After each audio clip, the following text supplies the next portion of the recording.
On today's World Insight with Tian Wei, a redacted Mueller report released.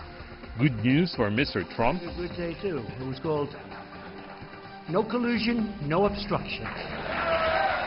Or the beginning of trouble with the Democrats? And victory over ISIL. Too little, too soon? A Washington insider talks about U.S. policy decisions in Syria. The U.S. military forces should remain in Syria, at least for a period of time. I think that's...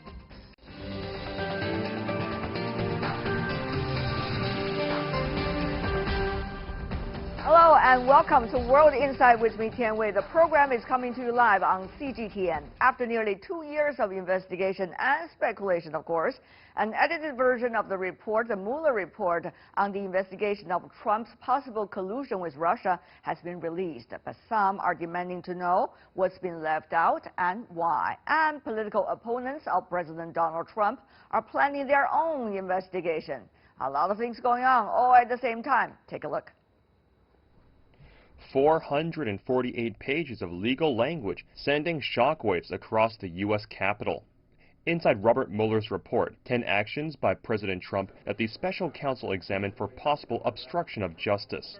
They include the president calling then White House counsel Don McGahn in June 2017 and telling him to have Mueller removed. Also, after Trump fired former National Security Advisor Michael Flynn, he told former FBI Director James Comey, "I hope you can see your way clear to letting this go, to letting Flynn go." Trump has denied saying that.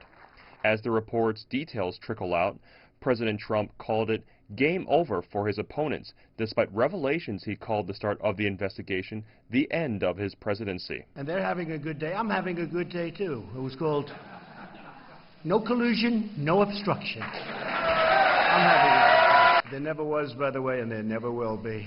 Attorney General William Barr held an early press conference to get first crack at characterizing the report before it went public and described the report's other half, Russia's sweeping and systematic meddling in the 2016 election. After nearly 2 years of investigation, thousands of subpoenas, hundreds of warrants, and witness interviews, the special counsel confirmed that the Russian government sponsored efforts to illegally interfere with the 2016 presidential election, but did not find that the Trump campaign or other Americans colluded in those efforts. But after getting their hands on the report, Democrats are now questioning Barr's decision to clear the president of obstruction of justice. Attorney General Barr appears to have shown an unsettling willingness to undermine his own department in order to protect President Trump. Barr's words and actions suggest he has been disingenuous and misleading in saying the president is clear of wrongdoing. As well as demanding the full report, Democrats say they want to hear from the man at the center of this investigation, asking Robert Mueller to testify to the U.S. Congress in the coming weeks.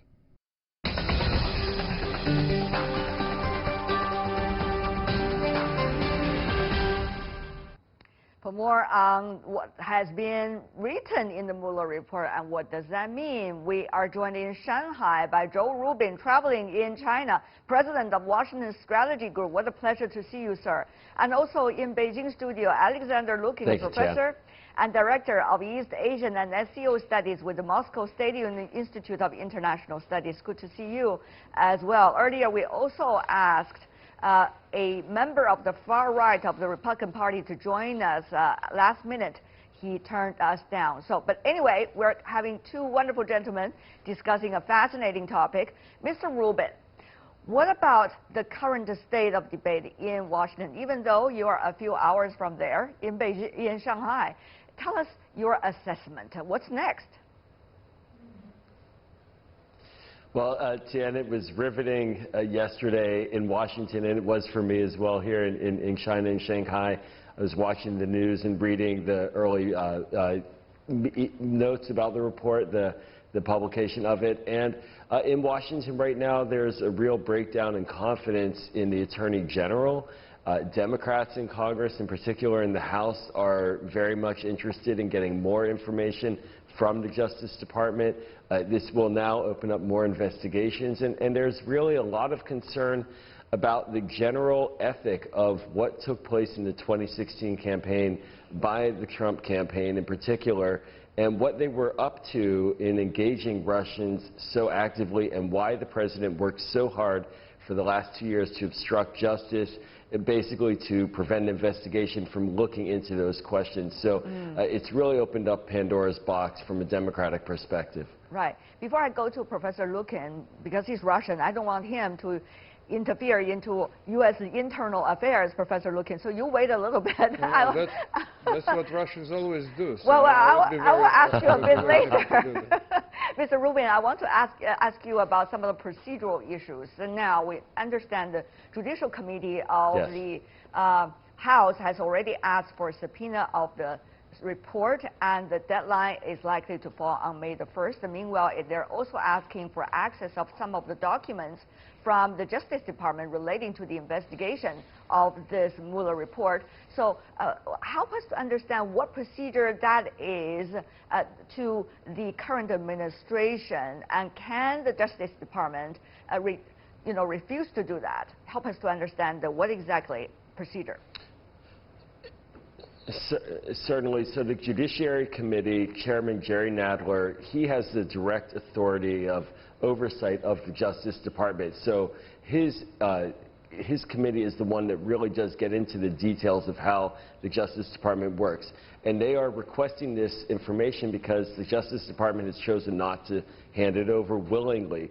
This means that we likely will see a clash between these two branches of government and the third branch, the judicial branch, determining whether or not the subpoena will be able to be used and that the report will be handed over in full. So we're going to see a real clash of American government and American democracy between the different branches. And once they do get their hands on this material, because the Congress always has the right to this material for oversight, they're going to want to really see what was underneath the report, what was the real information from these interviews, what did we learn about particular, or did Robert Mueller learn about particular interactions that he spoke to in the report, but really the interview, the transcripts, that's what the Congress really wants to see. Right. And of course, there's also, Mr. Rubin, if I could ask a little bit further, the possibility of impeachment coming from the Democrats toward this President Trump. Of course, others say it's not a smart decision to make right now. So, Mr. Rubin, help us to understand how the Democrats, according to your knowledge, are working on this. From your judgment, is it smart or not to do so-called impeachment? Yeah, you know, historically, impeachment of presidents is focused around, ironically, the question of obstruction of justice. So Chairman Nadler, again, his committee, they're the ones that actually write the articles of impeachment. And if it does go forward, it would start in the House and then move to the Senate if it passes. So that's the procedure. And there's a lot of rationale in this Mueller report for Democrats to feel like they could and should do it. But the Senate doesn't look yet like it wants to convict, which is the second part of the impeachment process. And because of that, Democrats are very concerned about moving forward on that process, and are also very concerned about the politics of seeking to impeach President Trump, with the real bottom line that the Justice Department is not recommending any charges against the president and his campaign in a manner that the impeachment process would focus on. So Democrats are wary, but they feel like they have a lot to investigate, and that's sort of what they're trying to figure out how to balance right now. I see. After figuring out all these internal procedures, Professor Lukin, coming from Russia, I know you have a very different view about what's going on in Washington. Help us to understand the current analysis so far that you heard from your colleague from the U.S., and also what you have read about this report. What does it say to you, Mr. Lukin? Well, I probably haven't followed every detail of this circus performance because it's very exciting, probably, but also very time-consuming. And we are from outside. We have we have other things to do also. Yes, but the thing is that there are some good things first about all this thing. I would say that it's interesting for me as a Russian to see a really kind of very active investigation of the executive, kind of independent investigation of the executive. We know that in some countries that could not happen. It is also interesting to follow the discussion and criticism of the executive, of the president, from opposition parties, and this is all quite exciting. But at the same time, I have a feeling that at this time it's a little bit too politically motivated, because all this story of Russian meddling, this is of course a very doubtful story. Okay. And as I can say, Russia was used as a scapegoat because Democrats lost surely the elections. They cannot blame it on themselves, because this is not what parties usually do. So they should have found some scapegoat. They found Russia, and and because of that, it's very sad that our relations with the United States became on that low level. All right, and let me go to Mr. Rubin. Is what Professor Looking said making sense, that Russia is actually not necessarily a very important element in this, but rather one of those that would create this debate and make the two parties fight? Well, look, Russia is not being scapegoated for the election. Our intelligence communities assessed unanimously that Russia interfered with the election. Robert Mueller conducted a 2-year investigation. He spoke with the Trump campaign leaders about their actions during the campaign, and they had many interactions with Russia. Social media, investigations of social media platform usage found that there were many manipulations coming from Russia. So the idea that Russia was not meddling in our election just doesn't pass muster. But again, as an excuse for the election of Donald Trump, no, Democrats aren't using it as an excuse. What Democrats are concerned about is that a foreign power meddled in our election, and one of the participants in that election welcomed it. And that's what the Mueller report says, that President Trump and his team were willing to collaborate with Russia to have them sway the election. And that's very troubling, that in an American democracy, that kind of engagement with a foreign power, friendly or not, that engagement with a foreign power should not be accepted in the way that we run our elections. Right. Mr. Rubin, let me just follow up. The report, according to it, it is not finding anything illegal so far, according to the Mueller report, done by President Trump or his campaign team regarding that. However, there might be issues that are problematic ethically, for example, or matter of factly, for example, in the report that could decrease the credibility of President Trump. So, Mr. Rubin, how much can we expect really from a further exposure of this report, given the fact that Mueller already said very clearly there's no illegal practices so far, according to the investigation? Mr. Rubin. You've put your finger on the hardest question to explain related to this issue, which is that first and foremost, Robert Mueller did not define the term collusion the president uses. There's actually no legal term for it. So there was no way to legally assess behavior. The challenge for Robert Mueller was to look at American involvement with Russia, and did there cross any lines from a legal campaign finance perspective and other areas?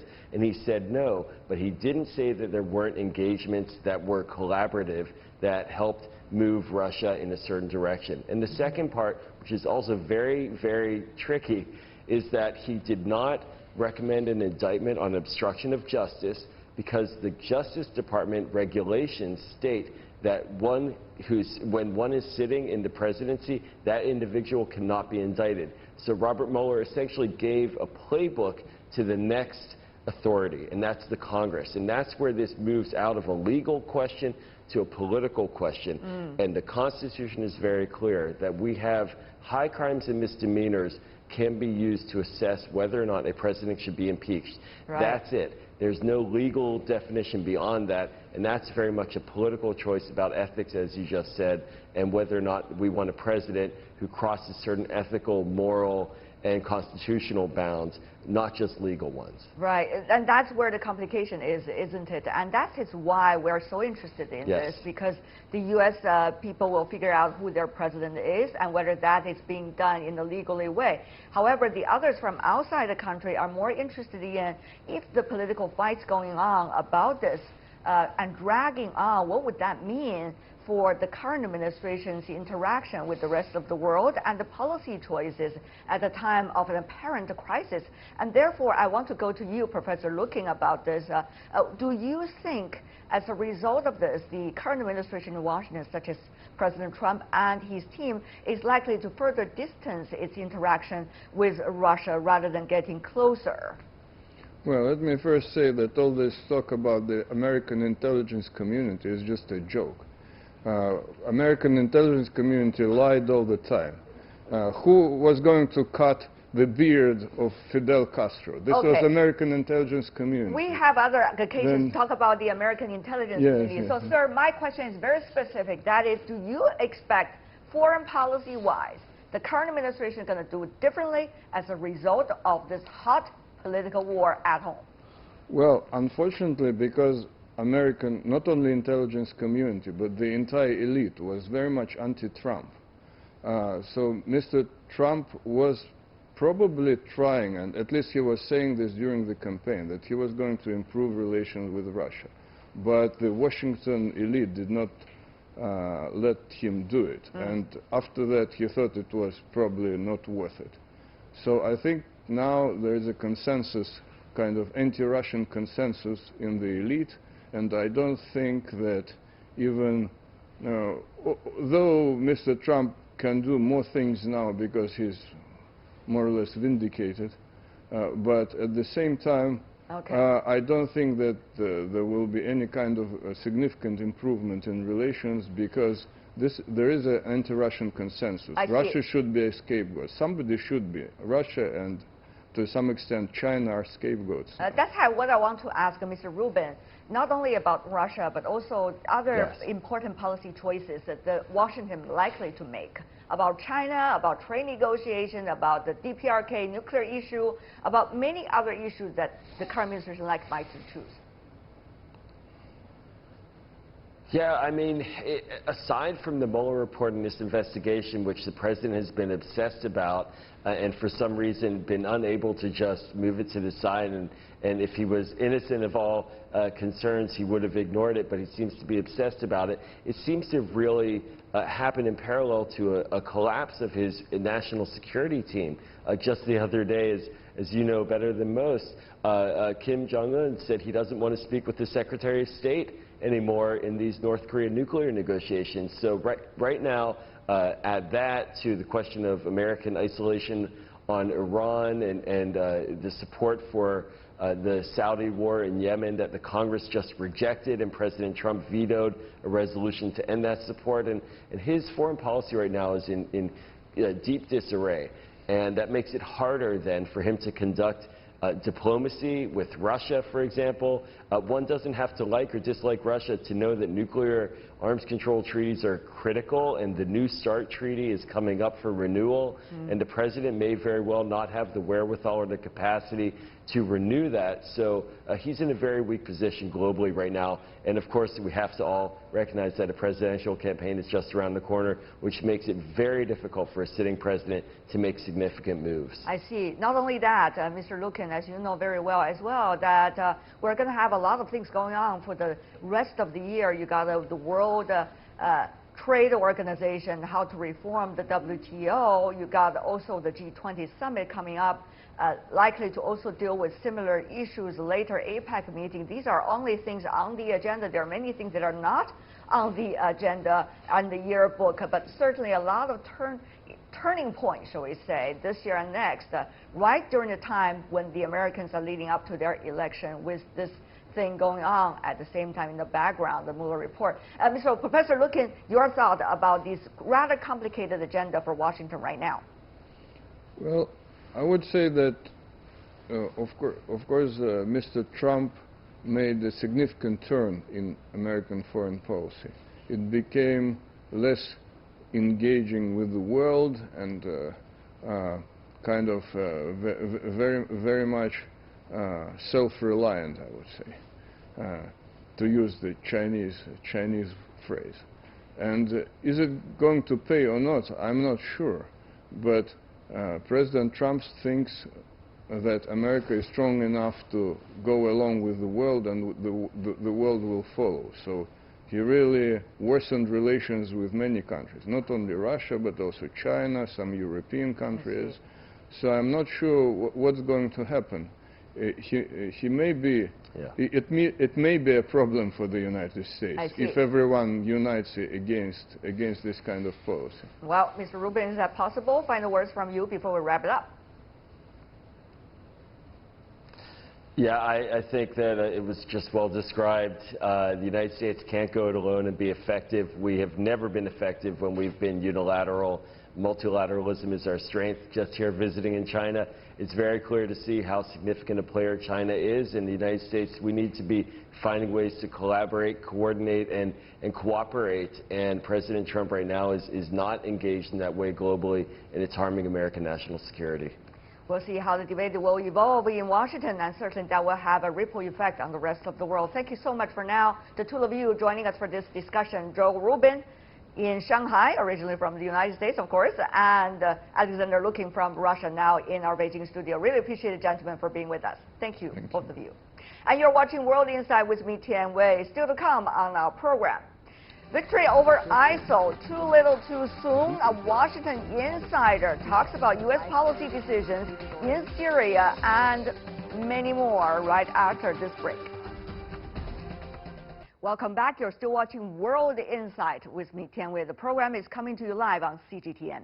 Last month, U.S.-backed forces declared victory over ISIL in Syria. Yet the terrorist group is still making headlines. On Thursday, ISIL claimed its first ever attack in the Democratic Republic of Congo.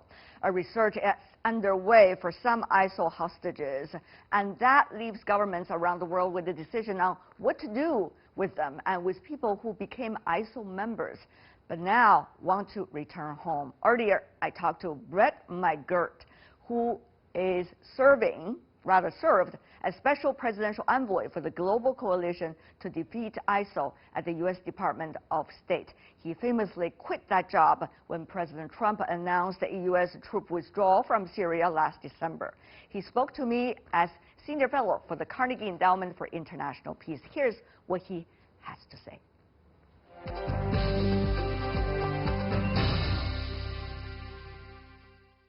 Ms. McGirt, what a pleasure to see you on CGTN. So glad to be here. Thank you. You've been working instrumentally over the years to defeat ISIL, but the question really for you, and I guess a legitimate one, is ISIL really being defeated already? Well, you know, it's a big question. You go back to where the situation was in 2014, and ISIS, we call them ISIS, was controlling territory with 8 million people under its domain. Really incredible to think about.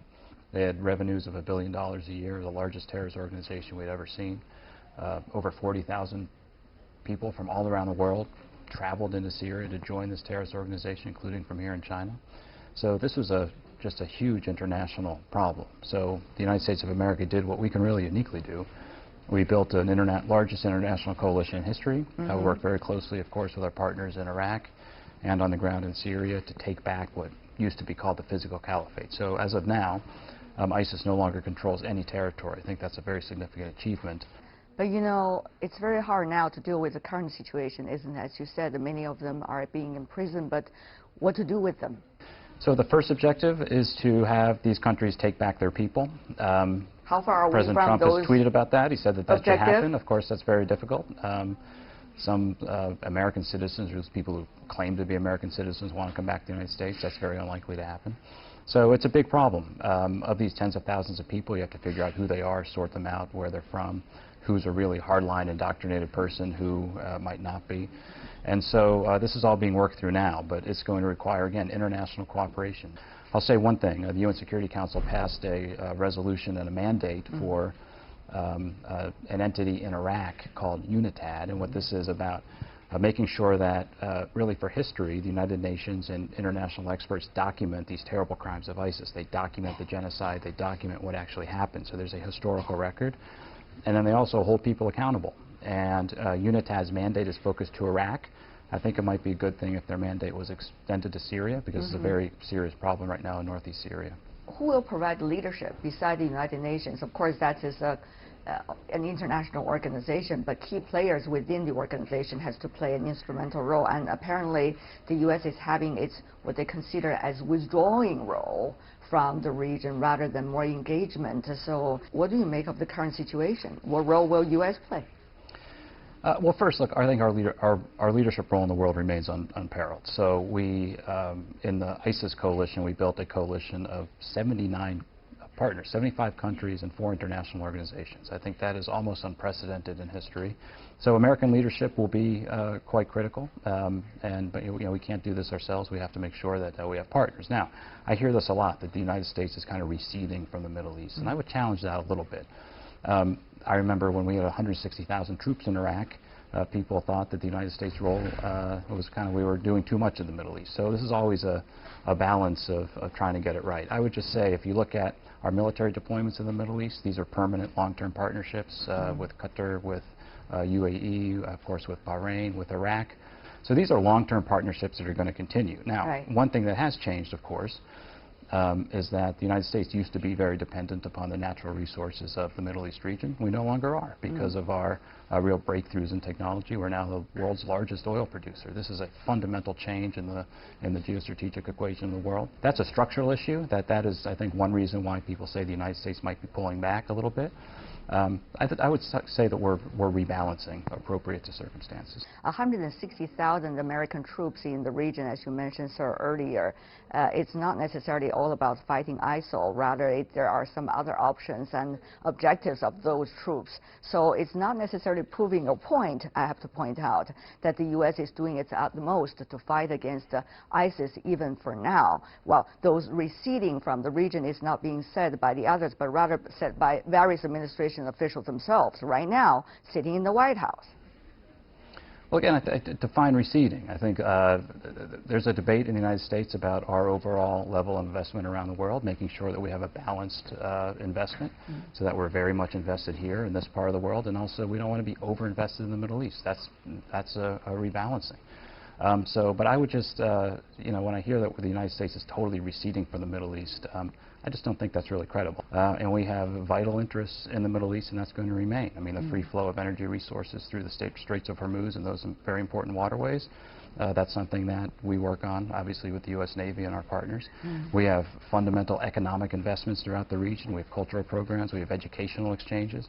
So I can go on and on. So the United States is very much engaged in the Middle East, and that's something that I'm sure will continue. So, again, it's a big challenge. It's going on right now in northeast Syria. That's one reason I think the U.S. Military forces should remain in Syria, at least for a period of time. I think that's very important, because you can't just open up a vacuum, because we have these very difficult challenges, particularly with these young kids.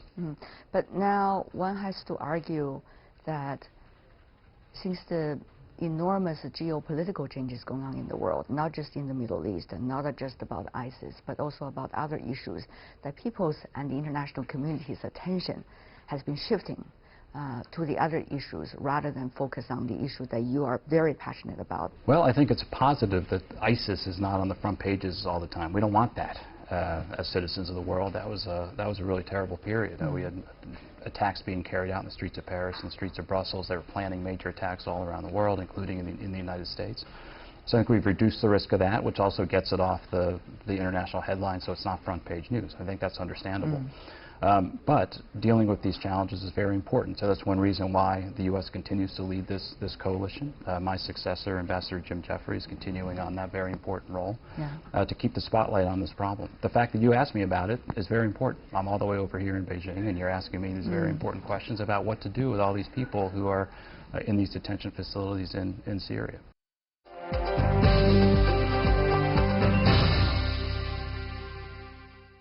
China and the United States, as you may know, are in negotiations, intense negotiations about trade and economic issues.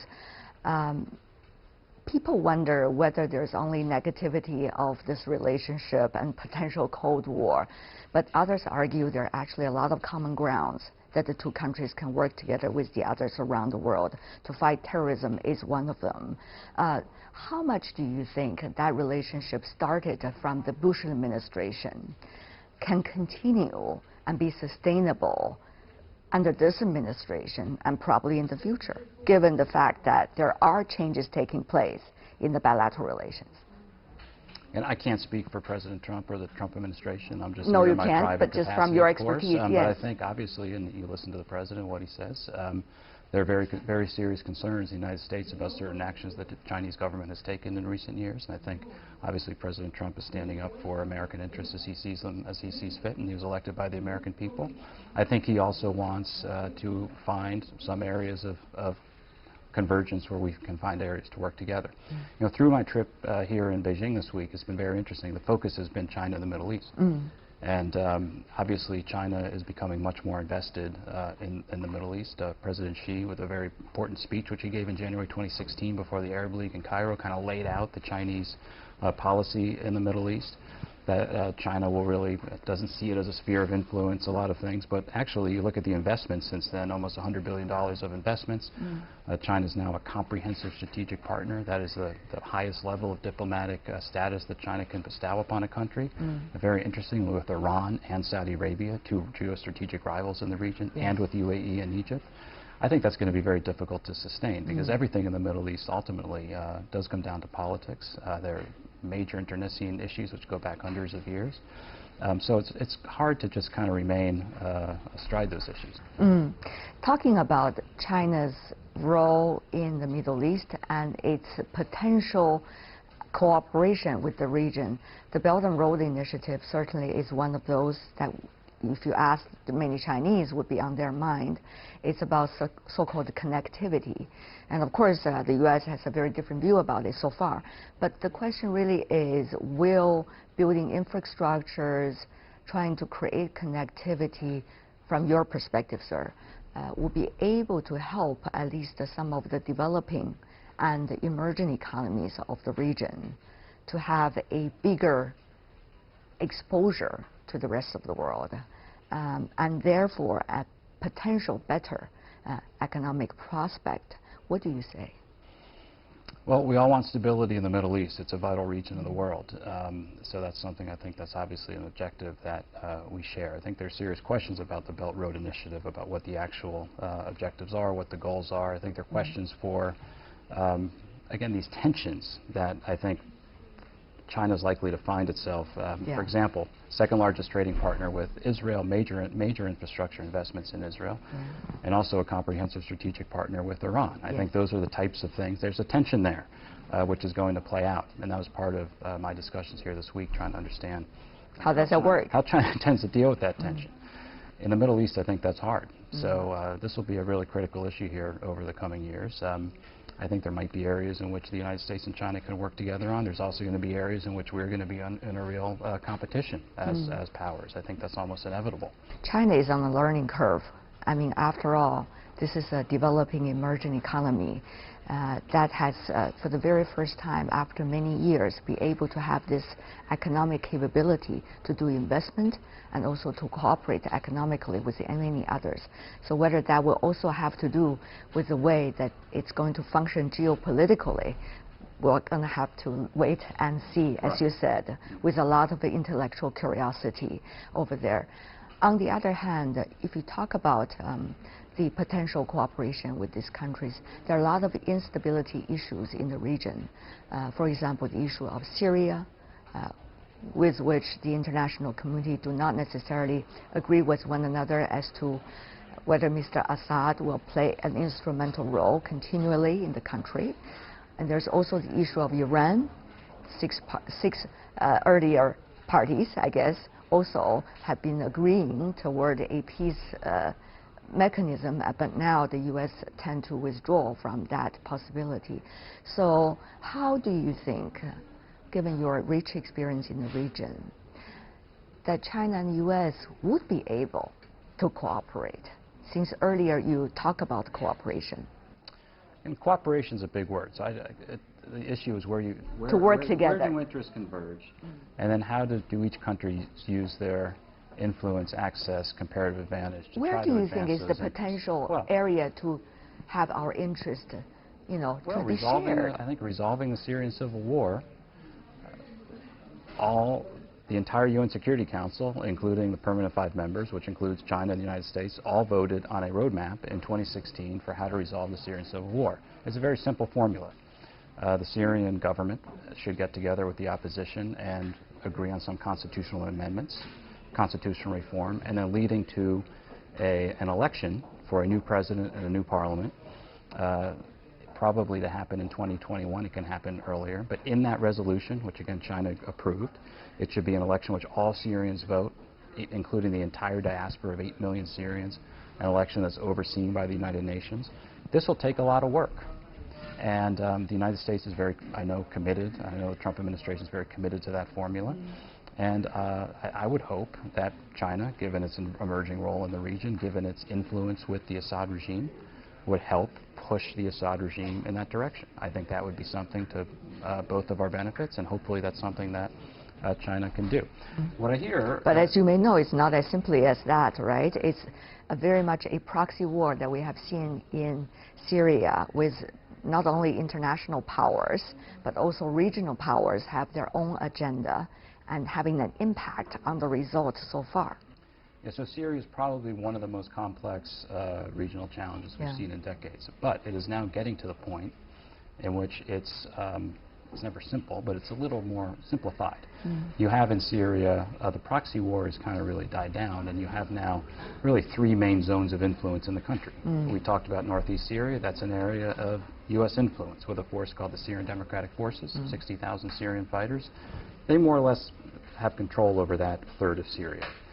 In northwest Syria, you have opposition groups that are heavily influenced by Turkey, and in the rest of Syria, you have the Syrian government, heavily backed by, of course, Russia and Iran. And the situation now is basically in those 3 zones of influence. So actually, the table is being set for diplomacy.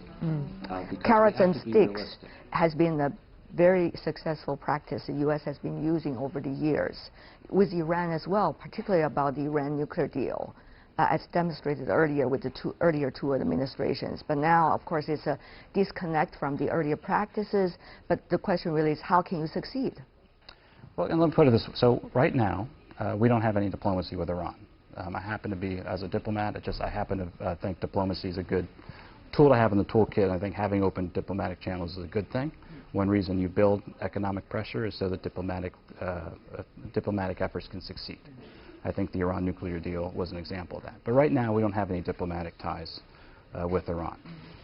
China does. China doesn't only have diplomatic inroads with Iran. China is a comprehensive strategic partner with Iran. Are you concerned that I have to ask you about this, because it is not just China, it's also the European Union as well. The European countries are establishing companies that can directly deal with Iran, and it is totally against what the U.S. consider as the economic sanction, which others does not subscribe. So the question is not just about China. The question is about, why is the U.S. so different from the others, and will that be a success or successful solution to the overall issue?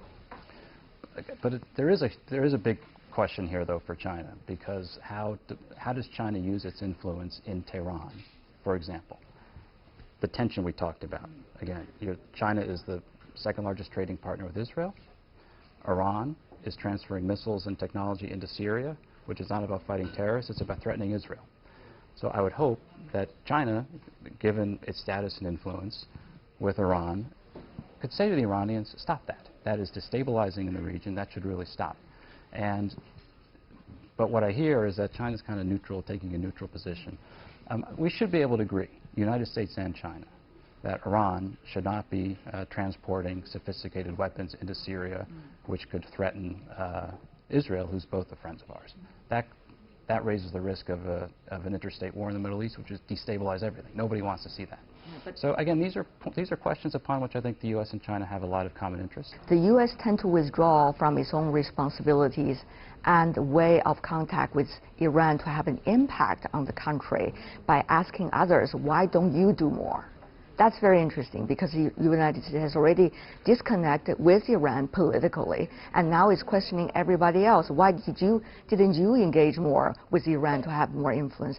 That's an interesting argument, is it? It's an interesting logic, as far as I understand. Well, I'm asking, given the theme of the conference that I was at here, is China's role in the Middle East, position in the Middle East. There's no question, it's a consensus among the officials I met, among the scholars, among the business community. China has increasing influence in the Middle East. It's the policy that has been set by President Xi in 2016. Very clear for everybody to see. So the question I'm just asking, as an observer, as an analyst, is how's China using that influence? And can it use it in a constructive way? So I would hope that it can use it in a constructive way, particularly with a problematic actor like Iran. It has been a very interesting and also resourceful, I guess, conversation, if not debate, we're having right now. And policy debates like this should be taking place more frequently, I guess, also in public domain. I hope our audience is going to enjoy today's conversation. Well, thank you so much for having me. Thank you so much for joining us. Thank you. Thank you. Really appreciate it. Thank you.